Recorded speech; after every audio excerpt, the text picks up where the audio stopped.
Do you keep pets yourself? I used to. I go away so much now that there's no point, you know, who's going to look after them. And I used to have all kinds of things. The early programmes I did in association with the London Zoo, who was collecting animals, and then a few would kind of stick with me, really. So I've had all sorts of things. What's your favourite pet of all the pets you have? Well, actually, the most interesting thing is a really good aquarium.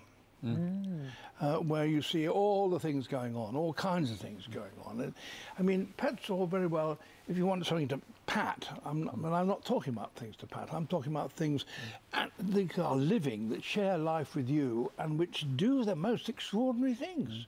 And you can sit in front of a really complicated, reasonably set-up aquarium with a lot of varied things in it, and see the most extraordinary thing. I mean, watching fish pick up the male fish picking up babies in his mouth and keeping them in his mouth like that when he thinks it's dangerous, and then when he thinks it isn't going, and you know 150 little babies come out. I mean, amazing. Some fish bearing live bearing, they come out like little tea leaves. You know, there's a fish called guppy. Anybody can keep guppies, and they're live bearers. You know, and I remember the look on my son's face when he suddenly saw these little babies coming out. No, and swimming around. Beautiful to watch. I want to ask you about probably your most famous moment when you were in Rwanda with the gorillas. Now, I was reading that a book came out this year which said that those pictures of you interacting with the gorillas, which is such a key moment for so many people, almost didn't make it to television because it was seen as too Johnny Morris. Yes, well, yeah, that's partly true. I mean, we were there to make a serious point. I mean, a serious scientific point. It was a key thing, a link in a programme in which I was explaining how important it was to be able to grip things, see.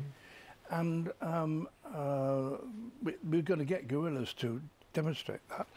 And I was about to do that when this gorilla came out and sat on me. The director was waiting for me to say this important thing.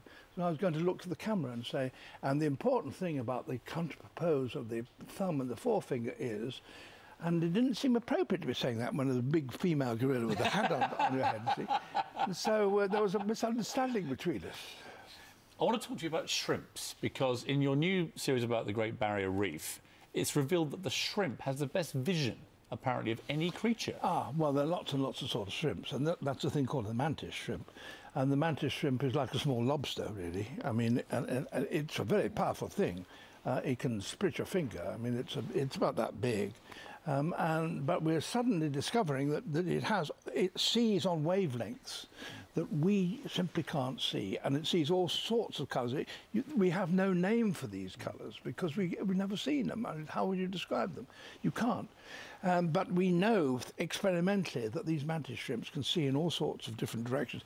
And not only that, that they see the world and they see other mantis shrimps in a way that we can't possibly imagine. It's a riveting series. You're going to be 90 next year. Yeah. You said when you were going to be 80, you were going to retire.